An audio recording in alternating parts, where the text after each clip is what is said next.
कोई आपके देश में घुस गया, आग लगा दे, बम बारूद, 26 देश मिल के मारे, आपके तेल का पूरा कुआं अपने अमेरिका लेके चले जाए तो क्या होगा? आपके देश में साइंटिस्ट पैदा होंगे। ईरान का कहना है हम खुदे मारेंगे तुम। अमेरिका इतना हथियार दिया ना यूक्रेन को, ईरान ने दे दिया अपना ड्रोन। किसको? इनका उपाय उत्तरी कोरिया बहुत अच्छा से करता है। इनका कहना है ना कि हम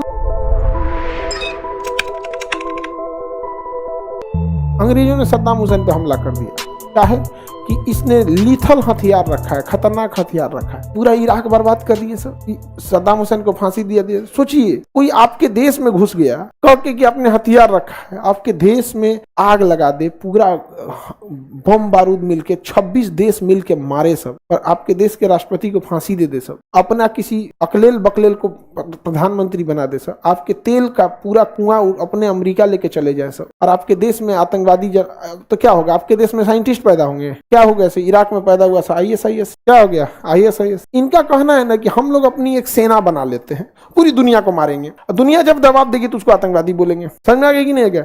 ईरान का कहना है कि तुम यही करता ही है, एक काम करते हैं हम खुदे मारेंगे तुमको, तब तो कोई देश ही नहीं कहेगा कि आतंकवादी है। देश देश में लड़ाई हो रहा है। समझ में आ कि नहीं आ गया?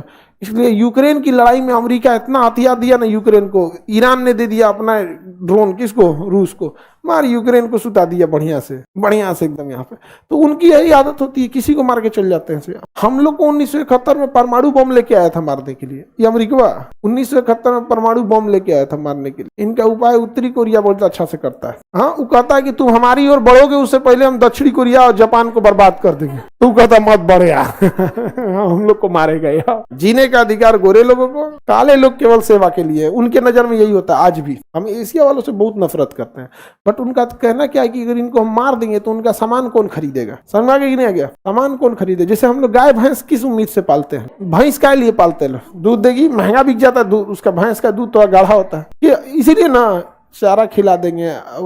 वही करता है सब अंग्रेज सब आज भी। अब भारत के लोगों को अभी भी समझ में नहीं होता। समाज में जिस रफ्तार, अच्छे विचारधारा के लोग जिस रफ्तार से आगे बढ़ रहे हैं, या उनकी जनसंख्या जो बढ़ रही है अच्छे लोगों की, उनसे 10 गुना तेजी से जनसंख्या उनकी बढ़ रही है जो गधा है सब, जो किसी काम का नहीं है सब। अब आप अच्छे लोगों के बीच में रह रहे हैं तो आपको लग रहा है समाज बदल रहा है। कभी बीच में रह के देखिए, शिक्षित लोग अगर मतलब साधारण ब्याज से बढ़ रहे हैं तो अशिक्षित सब ना चक्रवृद्धि ब्याज से बढ़ रहा है। नहीं समझ आएगा? बहुत टफ जीवन था गांधी जी का। वो तो एक खास वजह से हाइप बना दिया गया किसी का। नाथूराम गोडसे में कलेजा था, एक को अंग्रेज के सामने मारे थे गोली, पैंट गीला हो जाता। अरे भाई, भारत का विभाजन किया, विभाजन रेखा खींचा रेड क्लिफ, किसने खींचा? उस पर साइन किसने किया? माउंटबेटन। मारो भैया तुम रेड क्लिफ और माउंटबेटन को, जिन्ना जाएगा कहाँ? लेकिन ना, हम मारेंगे 80 साल का बूढ़ा को। वाह!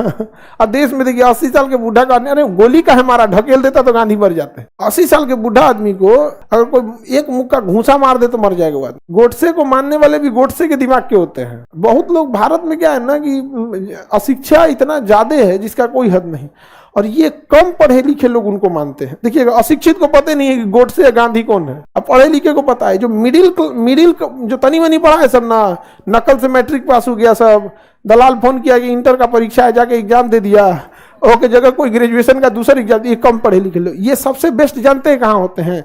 ये मजदूरी करने में बहुत बेस्ट होते हैं और राजनीति करने में बहुत बेस्ट होते हैं।